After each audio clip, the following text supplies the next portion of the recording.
ਸੁਪਨਿਆਂ ਦੇ ਘਰ ਜਦੋਂ ਪੌਲ ਪਹੁੰਚਿਆ, ਬਲਾਈਂਡ ਹੋਣ ਦੇ ਬਾਵਜੂਦ ਇਹ ਬੱਚਾ ਕਿਵੇਂ ਦਿੱਲੀ ਤੋਂ ਸਾਡੇ ਲੁਧਿਆਣੇ ਪਹੁੰਚਦਾ। उन्होंने बोला बेटा अब तो कोई भी नहीं है, इसलिए मैं तेरे को नहीं रख सकता, इस तरह से बोल करके उन्होंने मेरे को अगले या दुगले दिन हरिद्वार रेलवे स्टेशन पर छोड़ दिया। तेरा भाई है ना इधर गुरप्रीत, तो टेंशन नहीं लेने का, बिल्कुल जिंदगी में हमेशा हम आपके साथ रहेंगे। जिथे माँ जम्मण वाली बाहरों जिंदा ला के अपने जिंदगी दे विच अगले सफर ते चले गई किसी होर दे नाल। जिवें वाहिगुरू जी का खालसा वाहिगुरू जी की फतेह। ये राजकुमार ते जसवीर, ये बच्चे दोनों ब्लाइंड स्कूल के स्टूडेंट ने, BRTC दे। साडे नाल 2016 तो जुड़े हुए ने बच्चे, अटैच ने। 2016 ਦੇ ਵਿੱਚ BRTC ਦੇ ਵਿੱਚ ਇੱਕ ਸਮੱਸਿਆ ਆਈ ਸੀ ਇਹਨਾਂ ਬੱਚਿਆਂ ਨੂੰ ਉੱਥੇ ਬਲਾਈਂਡ ਸਕੂਲ ਦੇ ਵਿੱਚ।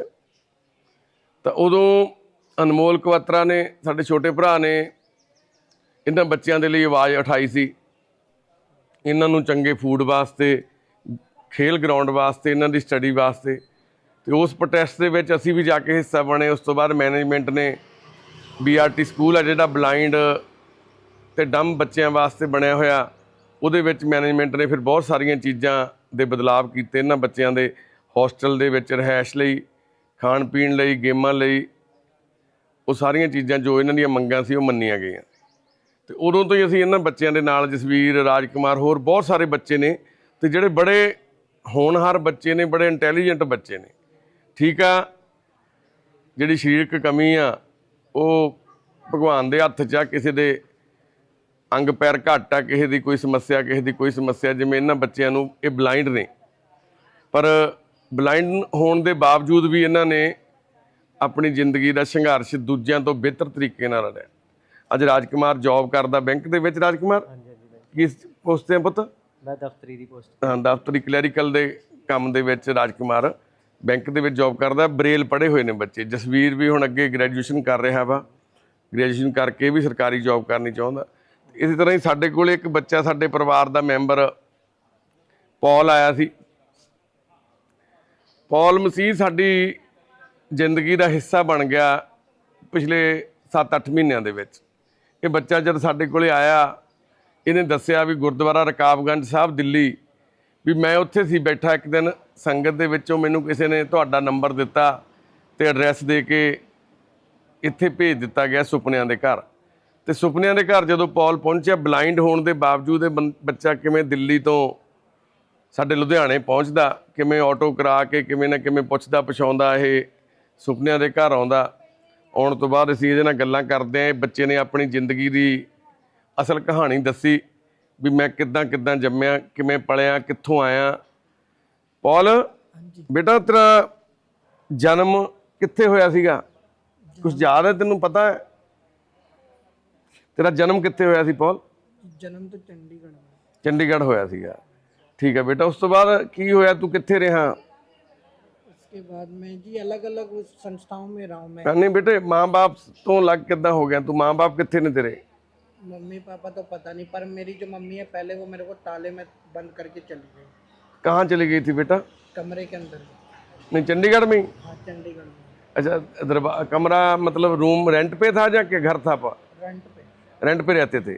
और मम्मी ताला लगा के कहाँ चली गई थी? किसी दूसरे लड़के के साथ चली गई। और फिर तेरे को किसने निकाला बाहर? कल्लू नाम के आदमी ने। ओके, उन कमरे में से उसने निकाला कर? हाँ जी, ताला तोड़ के, मेरे रोने की आवाज़ सुन के। ओके, फिर उसने क्या किया बेटा?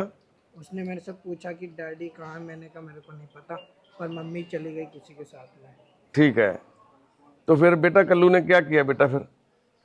जी, कल्लू ने मेरे को निकाल दिया कमरे से। उसके बाद में दोपहर में डैडी भी आ गए थे। डैडी ने पूछा मम्मी कहाँ पर है?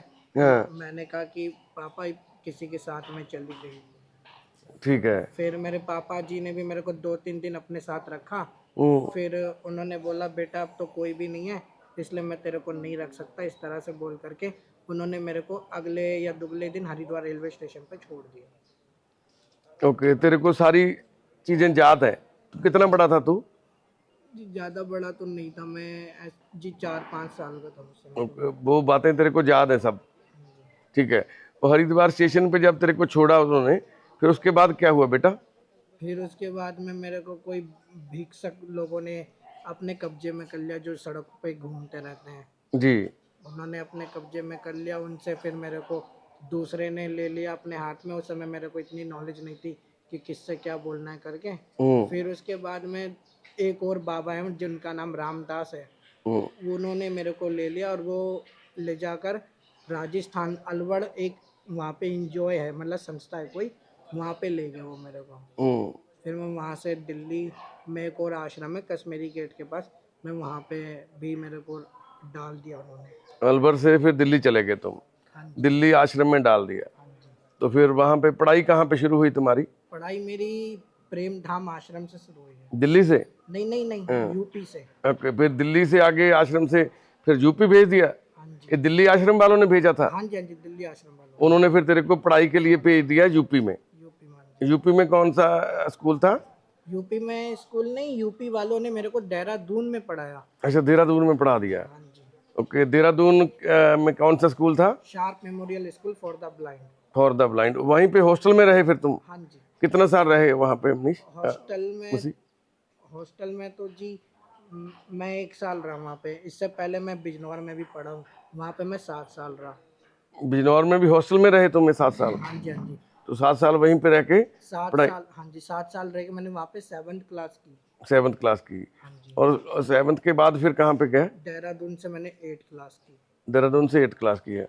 फिर उसके बाद जी फिर छुट्टी पड़ गई। फिर अपने ये कोरोना हो गया, हाँ जी। कोविड का दौर आ गया। जब कोविड का दौर चल रहा था तब कहाँ थे तुम? तब आश्रम में था, कहाँ पे? प्रेम धाम आश्रम। प्रेमधाम आश्रम में दिल्ली? नहीं नहीं, नजीबाबाद। नजीबाबाद यूपी में। हाँ जी। मतलब तुम देहरादून से जब कोरोना का काल आया तो तू देहरादून से यूपी आ गया? हाँ जी। देहरादून से यूपी भेज दिया उन्होंने तेरे को? हाँ जी। हाँ जी। आश्रम में शिफ्ट कर दिया दोबारा? हाँ जी। ठीक है। तो प्रेम धाम धाम वाले हैं जो, हाँ जी। तो वहां पे कितना टाइम रहे बेटा फिर? वहाँ पे कुल मिला के मैं वैसे 12 साल रहा हूँ वहाँ पे कुल मिलाकर, पहले का और पीछे का तो अब का? नहीं, अब कितना टाइम लगा के आए हो अभी जो कोरोना के बाद? जब तूने देहरादून छोड़ा, देहरादून छोड़ने के बाद कितना टाइम रहे प्रेम धाम में? प्रेम धाम में ज़्यादा टाइम नहीं रहा। फिर मेरे को अभी इससे पहले मैंने उनसे अपनी मांग की थी। मैंने ये मांग की कि मैं आप लोगों के पास नहीं रहना चाहता हूँ, क्योंकि वो लोग हमें ना दिन रात चर्च में बिठाते थे, हमसे बाइबल पढ़वाते थे, तरह तरह की अपनी हमसे ये सारी चीज़ें करते थे, मारते पीटते थे। तो मुझे उनका व्यवहार अच्छा नहीं लगा। तो फिर मैंने उनसे मांग की। फिर मेरे को 2022 19 सितंबर को CWC कोर्ट डिस्ट्रिक्ट बिजनौर में मेरे को लेकर गए वो। फिर मैंने जज से मैंने अब एक स्पीच दी मैंने, और स्पीच में मैंने उनको रिक्वेस्ट करते हुए कहा कि जज महोदय प्लीज़ मैं इनके साथ नहीं रहना चाहता। तो जज महोदय ने कहा अगर इसके कोई डॉक्यूमेंट नहीं है तो इसको तुम अब इसकी मर्जी के अनुसार छोड़ सकते हो। तो फिर उन्होंने मेरे को Delhi for the blind relief association में उन्होंने मेरे को भेज दिया। हाँ जी, दिल्ली में मैं 3-4 महीने रहा। फिर उसके बाद में उन्होंने ट्रेनिंग करवाई। वैसे मेरे को वहाँ पे भी उन्होंने पढ़ाई के मकसद से डाला था, लेकिन कहाँ पे? दिल्ली में ब्लाइंड रिलीफ एसोसिएशन। तो जब मेरा पढ़ाई के मकसद से मेरे को वहाँ पे डाला गया, मैंने बोला कि सर मैं 9th क्लास करना चाहता हूँ। उन्होंने कहा नहीं, तुम्हारा आधार कार्ड दिल्ली गवर्नमेंट के बेस पे नहीं है, इसलिए तुम नहीं कर सकते हो। ये बात उन्होंने झूठ बोला मेरे को, दिल्ली वालों ने जी। फिर मैंने अपने दोस्तों से कंफर्म किया कि क्या ये बात सच है झूठ है कि मेरा आधार कार्ड दिल्ली का नहीं है तो इसलिए मैं पढ़ नहीं सकता 9th में। तो मेरे दोस्तों ने कहा ये तेरे को झूठ बोला उन्होंने, ये तेरा एडमिशन करना नहीं चाहते इसलिए जी। फिर क्या किया? फिर कुछ नहीं, फिर मैं वहाँ से भी ऐसे ही मेरे को लगा कि ये टाइम पास हो रहा है। फिर मैं ऐसे बोल के फिर मैं वहाँ से छुट्टी, जब दिवाली की छुट्टी पड़ गई, फिर मैं वहाँ से चला गया ग्वालियर में मैं अपने दोस्त के घर रहा। पर दोस्त के घर में मुझे बहुत सी प्रॉब्लम होती रही, पानी की तरह तरह की प्रॉब्लम हुई। फिर उसके बाद मैं दिल्ली बंगला साहिब में गया। फिर दिल्ली बंगला साहिब में 2 रात मैं रुका। एक रात में मतलब उन्होंने मेरे से पैसे लिए, पैसे भी मेरे पास इतने नहीं थे उस समय। मेरे को किसी दोस्त ने जितने पैसे दे रखे थे, एक दिन का पैसा मैंने दे दिया, पर दूसरे दिन का पैसा नहीं दे पाया, जिसके चलते मैं मतलब मैंने दिल्ली गुरुद्वारे में रात को मतलब चादर उधर मैंने कुछ नहीं ओढ़ा, पूरी ठंड में मैंने गुजारा रात। नहीं पैसे किसने लिए रात रहने के लिए? वो जो मालिक होते हैं, किसके? गुरुद जो गुरुद्वारे में मालिक नहीं होते हैं। गुरुद्वारे का मालिक तो भगवान होता है ना। जी नहीं नहीं, जहाँ पे लोग वो सरां थी, सरां हाँ जी रहने के लिए कमरे मिलते थे जहाँ पे। हाँ जी हाँ जी, तेरे को वहाँ कमरा मिला था? कमरा मिला था पर उन्होंने पैसा लिया था। कितना? उन्होंने एक दिन का 200 रुपये लिया था। तेरे से? हाँ जी। ठीक है। और दूसरे दिन तेरे को पास पैसे नहीं थे? दूसरे दिन पैसे नहीं थे। फिर उन्होंने बाहर निकाल दिया? बाहर तो नहीं निकाला, उन्होंने बोला भाई आज तू सो नहीं सकता करके। तो पूरी रात मैंने ठंडी में बैठ करके फिर मैं बैठा रहा। फिर किसी ने मेरे को देख लिया, फिर उसने कहा अरे ये सोया नहीं है। फिर उसने मेरे को अपनी लोई दी, फिर तब जाके सोया। फिर दूसरे दिन मेरे को किसी ने एड्रेस दिया यहाँ का, फिर मैं आया। फिर तुम जहाँ आ गए? यहाँ का एड्रेस किसने दिया था आपको? नाम नहीं पता मुझे। क्या बोला था उन्होंने, कैसे बताया? उन्होंने मैंने पहले उनसे पूछा, मैंने कहा आप कोई मेरे को रास्ता बताओ, मेरे को आगे की पढ़ाई करनी है, कोई रास्ता बताओ, मेरे को कुछ दिख नहीं रहा है, आप किस तरह से मेरी हेल्प कर सकते हो। इस तरीके से मैंने उनसे पूछा। तो उन्होंने कहा बेटा हमारे पास तो एक ही साधन है, मैं तेरे को एक एड्रेस दे रहा हूँ, तू अपने लिए कोई संस्था देख। तो मैं फिर उन्होंने कहा, मैंने उनसे कहा एड्रेस दे दो मेरे को। फिर उन्होंने मेरे को एड्रेस दे दिया, मनुक्ता दी सेवा बोल के, और आपका नाम बताया कि गुरप्रीत सर हैं करके। आपका मोबाइल नंबर भी दिया, मैंने आपको फ़ोन भी किया था यहाँ आने से पहले। हो सकता है बेटे जो बाहर लोग बैठे होते हैं ना गुरुद्वारा के बाहर कोई, उन्होंने पैसा ले लिया हो। गुरुद्वारा में तो सबके लिए जगह खुली होती है, भगवान का दर है, खाने पीने को लंगर लगा होता है। चलो उसी की वजह से, भगवान की दया से तेरे को जहाँ भेज दिया ना बाबा जी ने। यदि तुम उस रात बाहर ना सोते तो हमारे बारे में पता नहीं चलना था। वो एक रास्ता था जहाँ आने का, समझते हो बात? यदि तुम रात को कमरे में सोते तो किसी ने तेरे को पता ही नहीं था, किसी तेरे को एड्रेस नहीं देना था इधर आने का ना। वो सब भगवान ने एक ऐसे रास्ता बनाया था भी। तेरे को पहले बाहर निकाला, बाहर निकाल के सर्दी में सुलाया, फिर सुबह तेरे ऊपर किसी ने तरस खा के तेरे को उसका अब हमारा जहाँ का एड्रेस भेज दिया, और हम पे तरस खाया भगवान ने, हमें आपकी सेवा में लगा दिया। देखो कितनी बड़ी बात है जी, समझने की बात है, समझते हो ना? सब उसी का किया हुआ है, भगवान की लीला है जी, उस ऊपर वाले की, जिसको हम वाहिगुरु बोलते हैं, तुम भगवान बोलते हो, तुम ईश्वर बोलते हो, है ना? आप मसीह भाई हो ना, तो आपके लिए यीशु जी हैं, हमारे लिए वाहिगुरु जी हैं, किसी के लिए भगवान है, सब एक ही हैं। उन्होंने रास्ता दिखाया हमें। हम लोग बहुत भाग्यशाली हैं भी आप जैसे भगवान जैसे बच्चे की हम सेवा कर पाए। और आगे का सफ़र भी है ना, हम एक साथ गुजारेंगे सारा, ठीक है? जब तक तेरा भाई है ना इधर गुरप्रीत, तो टेंशन नहीं लेने का, ठीक है? बिल्कुल, ज़िंदगी में हमेशा हम आपके साथ रहेंगे। पता आपकी चिंता कितनी थी इन सर को, गुरप्रीत सर को? ये बोल रहे थे इनको स्टडी करानी है बढ़िया से बढ़िया स्कूल में कहीं पे, बहुत ज़्यादा चिंता थी इनको। मैं राजकुमार को, जितना मर्जी हमारा वो लग जाए, लेकिन बढ़िया से बढ़िया स्टडी इनको करानी है। ऐसे बंदे मिलते हैं कभी? तो आगे भी बेटा हम तुम्हारे साथ रहेंगे, क्योंकि हमारे लिए ये भगवान का हुक्म है। हमारे रकाबगंज साहब से ना बाबा जी ने तेरे को भेजा है, ठीक है? बाबा नानक के घर से आए हो तुम हमारे लिए, तो हम तुम्हारे साथ हैं बेटा, ठीक है? तो इस तरह जी देखो पॉल मसीह ਦੀ ਜ਼ਿੰਦਗੀ ਦਾ ਸਫ਼ਰ ਕਿੱਦਾਂ ਕਿਵੇਂ ਕਿੱਥੋਂ ਇੱਕੋ ਜਿੰਦਾ ਲੱਗੇ ਵਾਲੇ ਕਮਰੇ ਦੇ ਵਿੱਚ, ਜਿੱਥੇ ਮਾਂ ਜੰਮਣ ਵਾਲੀ ਬਾਹਰੋਂ ਜਿੰਦਾ ਲਾ ਕੇ ਆਪਣੇ ਜ਼ਿੰਦਗੀ ਦੇ ਵਿੱਚ ਅਗਲੇ ਸਫ਼ਰ ਤੇ ਚਲੇ ਗਈ ਕਿਸੇ ਹੋਰ ਦੇ ਨਾਲ, ਜਿਵੇਂ ਪੌਲ ਨੇ ਦੱਸਿਆ। ਉਸ ਤੋਂ ਬਾਅਦ ਬਾਪ ਨੇ ਵੀ 3-4 ਦਿਨ ਰੱਖਿਆ, ਉਹਨੇ ਵੀ ਸਟੇਸ਼ਨ ਤੇ ਛੱਡਤਾ, ਉਹ ਵੀ ਆਪਣੀ ਜ਼ਿੰਦਗੀ ਦੇ ਅਗਲੇ ਸਫ਼ਰ ਤੇ ਚਲਾ ਗਿਆ। ਫਿਰ ਉਸ ਤੋਂ ਬਾਅਦ 'ਚ ਉੱਥੋਂ ਕਿਵੇਂ ਇਹਨੂੰ ਉਹਨਾਂ ਲੋਕਾਂ ਨੇ ਚੱਕਿਆ, ਕਿੱਦਾਂ ਇਹਨੂੰ ਭੀਖ ਮੰਗਣ ਵਾਲਿਆਂ ਨੇ ਕਿੱਦਾਂ ਕਿਵੇਂ ਕਰਕੇ ਕਿੱਥੇ ਤੋਂ ਲੈ ਕੇ ਰਕਾਬਗੰਜ ਗੁਰਦੁਆਰਾ ਸਾਹਿਬ ਤੱਕ ਪਹੁੰਚਦਾ ਕਰਤਾ। ਫਿਰ ਰਕਾਬਗੰਜ ਗੁਰਦੁਆਰਾ ਸਾਹਿਬ ਤੋਂ ਕਿਵੇਂ ਕਿੱਥੇ ਅੱਜ ਇੱਥੇ ਪਹੁੰਚਦਾ ਹੋ ਗਿਆ। ਸਾਡੇ ਕੋਲੇ ਆਏ ਨੂੰ 5-6 ਮਹੀਨੇ ਹੋ ਗਏ ਪੌਲ ਨੂੰ। ਕਿੰਨਾ ਮਹੀਨਾ ਹੋ ਗਿਆ ਪੌਲ? 5ਵਾਂ ਮਹੀਨਾ ਚੱਲ ਰਿਹਾ। ਤੇ ਹੁਣ ਅਗਲੇ ਮਹੀਨੇ ਪੌਲ ਦੀ 9ਵੀਂ ਕਲਾਸ ਦੀ ਪੜ੍ਹਾਈ ਹੈ ਜਿਹੜੀ, ਉਹ BRTC ਸਾਡੇ ਲੁਧਿਆਣੇ ਜਿਹੜਾ ਸਕੂਲ ਆ, ਜਿਹੜਾ ਸਪੈਸ਼ਲ ਬਲਾਈਂਡਸ ਬੱਚਿਆਂ ਵਾਸਤੇ ਹੀ ਆ, ਉੱਥੇ ਸ਼ੁਰੂ ਹੋਣ ਜਾ ਰਹੀ ਹੈ। ਤੇ ਉੱਥੋਂ ਦੇ 2 ਸਟੂਡੈਂਟ ਰਾਜਕੁਮਾਰ ਤੇ ਜਸਵੀਰ ਸਾਡੇ ਕੋਲੇ ਆਏ ਨੇ ਅੱਜ, ਤਾਂ ਜੋ ਇਹਦੀ ਐਡਮਿਸ਼ਨ ਦਾ ਅਗਲਾ ਜਿਹੜਾ ਕਾਰਜ ਅਸੀਂ ਕਰ ਸਕੀਏ। ਤੇ ਇਹਨੂੰ ਜਿਹੜੀਆਂ ਇਹਦੇ ਕੋਲੇ ਇਹ ਬ੍ਰੇਲ ਦੇ ਵਿੱਚ ਪੜ੍ਹਦਾ ਤੇ ਤੁਹਾਨੂੰ ਅਸੀਂ ਉੱਤੇ ਤਸਵੀਰਾਂ ਵੀ ਕੁਝ ਦਿਖਾ ਰਹੇ ਹਾਂ ਜਿਹੜੀਆਂ ਇਹਨੇ ਬ੍ਰੇਲ ਦੇ ਵਿੱਚ ਸਟੱਡੀ ਕੀਤੀ ਹੈ, ਕਿਵੇਂ ਇਹ ਸਟੱਡੀ ਕਰ ਰਿਹਾ ਵਾ। ਇੰਨਾ ਹੋਣਹਾਰ ਬੱਚਾ, ਇੰਨਾ ਇੰਟੈਲੀਜੈਂਟ ਬੱਚਾ, ਇੰਨਾ ਮਿਹਨਤੀ ਬੱਚਾ, ਜਿਹੜਾ ਇਹਨੂੰ ਕੋਈ ਚੈਲੰਜ ਦੇ ਦਈਏ 1 2 3 ਜਾਂ ਕੋਈ ਲਿਖਣੀ, ਕੋਈ ਐਪਲੀਕੇਸ਼ਨ ਲਿਖਣੀ, ਇਹ ਬੈਠਾ ਲਿਖੀ ਜਾਂਦਾ। ਉਹ ਬਟਨ ਇੱਦਾਂ ਗਲੀਆਂ ਕੱਢ ਕੱਢ ਕੇ ਸੂਈਆਂ ਦੇ ਨਾਲ, ਜਿਵੇਂ ਆਪਾਂ ਕਹਿ ਦਈਏ ਨਾ, ਉੱਦਾਂ ਉਹ ਅੱਖਰ ਪਰੋਏ ਜਾਂਦੇ ਨੇ ਪੂਰੇ, ਤੇ ਉਹਨੂੰ ਇੱਦਾਂ ਫੀਲ ਕੀਤਾ ਜਾਂਦਾ ਹੱਥ ਨਾਲ।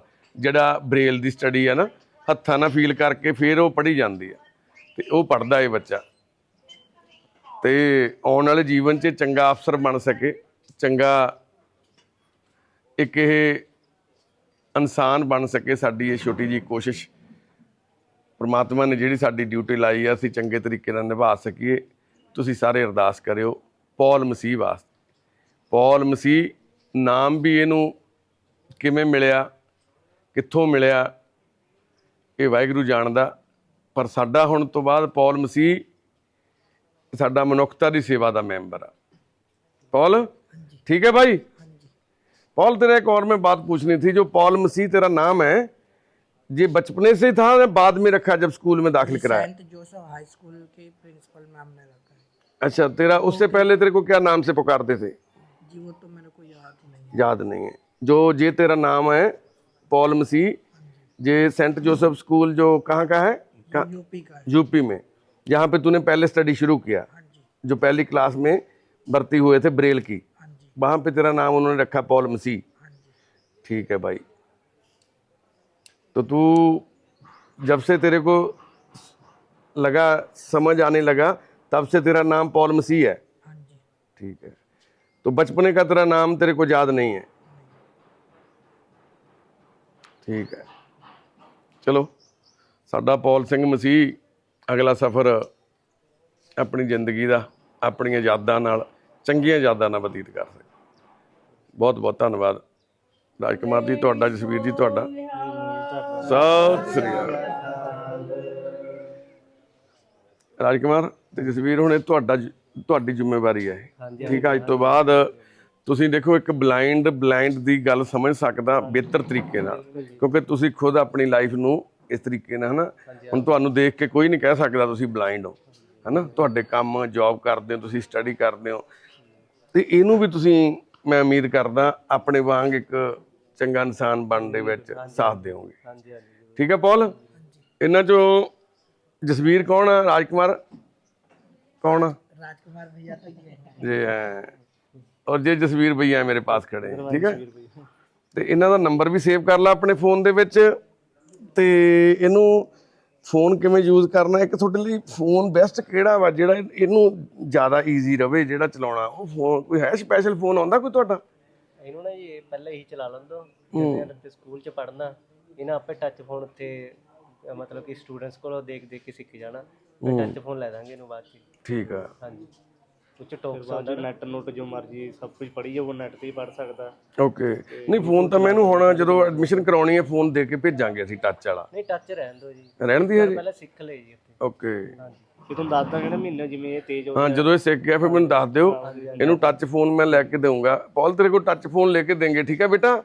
ਜਾਂ ਤੂੰ ਲੈਪਟਾਪ ਸਿੱਖ ਲੈ, ਤੈਨੂੰ ਲੈਪਟਾਪ ਲੈ ਦਾਂਗੇ। ਲੈਪਟਾਪ ਚਲਾ ਸਕਦਾ ਹੈ? ਚਲਾ ਸਕਦੇ। ਉੱਥੇ ਕੰਪਿਊਟਰ ਹੈਗਾ ਜੀ, ਪਹਿਲਾਂ ਕੰਪਿਊਟਰ ਸਿੱਖ। ਹਾਂ, ਉੱਥੇ ਜਾ ਕੇ ਪਹਿਲਾਂ ਤੂੰ ਕੰप्यूटर सीखा है कोई? हाँ जी, थोड़ा बहुत मैं लिख लेता हूँ कंप्यूटर पे, टाइपिंग कर लेते हो? चलो, वहाँ पे जाओगे, राजकुमार जसवीर भैया तेरे को पूरी ट्रेनिंग दिलाएंगे, कंप्यूटर सीख लेना, फिर तेरे को हम लैपटॉप ले देंगे। ठीक है? और पढ़ाई के लिए बस पूरा मेहनत करना है। ठीक है बेटा? जी ला के पढ़ना है, दिन रात पढ़ाई करना है बस। पढ़ाई करने वाले को सबसे बड़ी दिक्कत क्या आती है बताओ? सबसे बड़ी परेशानी ज़्यादा पढ़ने वाले को क्या होती है? ज़्यादा पढ़ने वाले को, हाँ, ज़्यादा पढ़ने वाले को बहुत सारी दिक्कत होती हैं। जैसे कभी कभी वो शोर शराबे में नहीं पढ़ पाते हैं, फाइनेंशियली प्रॉब्लम आती है, और एक सबसे बड़ी प्रॉब्लम आती है आँखों की, है ना? ज़्यादा पढ़ोगे आंखें चली जाएंगी, ज़्यादा पढ़ोगे तो भगवान ने तेरे को तो पहले ही मन की आंख दे रखी है ना। तेरी आंख तो कभी ऐनक नहीं लगनी, खराब होनी नहीं है आंख, है ना? तो मैं घर पे जब झूठ बोलता था पढ़ने के लिए, मैं बोलता था मेरी आंखें दुखती है, मैं पढ़ नहीं सकता। अब तेरे को तो भगवान ने जे आंख दी है मन वाली, है ना, तेरे को ये दिक्कत नहीं आएगी। जब तक तू सोता नहीं है तब तक तू पढ़ सकता है, और दिन रात पढ़ सकता है तो यही मेहनत करनी है जाकर वहाँ। और फाइनेंशियली और जहाँ कोई और फैमिली की, वो हम हैं तुम्हारे साथ, हम तुम्हारा फैमिली हैं। अभी तुम 5 महीने से इधर देख रहे हो, हर एक बंदा तेरे को जो जानता है इधर फैमिली की तरह ट्रीट कर रहा है ना सब। कोई परेशानी आई इधर 5 महीने में? तो अभी आगे भी नहीं आएगी। राजकुमार और जसवीर भाई और इसके जैसे और बहुत से दोस्त बनेंगे तेरे वहाँ। हम फैमिली मेंबर ही हैं अब सारे। ठीक है, हम एक परिवार है, टेंशन नहीं लेने का बस। ठीक है बेटा? हाँ, आगे जाकर अपनी ज़िंदगी का एक अच्छा मकसद बनाना है, ज़िंदगी में कुछ देश के लिए, समाज के लिए कुछ करना है। ठीक है, इंसान बनकर पैदा हुए हो तो वो हमारा कर्तव्य है, जो इंसान बनकर जो इस दुनिया के लिए भगवान ने हमें भेजा है वो हमने पूरा करना है। और तुम किसी वजह से कम नहीं हो किसी से, ठीक है? हाँ, टेंशन मत लेना। ठीक है भाई, बहुत बहुत शुक्रिया। वाहिगुरू जी का खालसा। वाहिगुरू।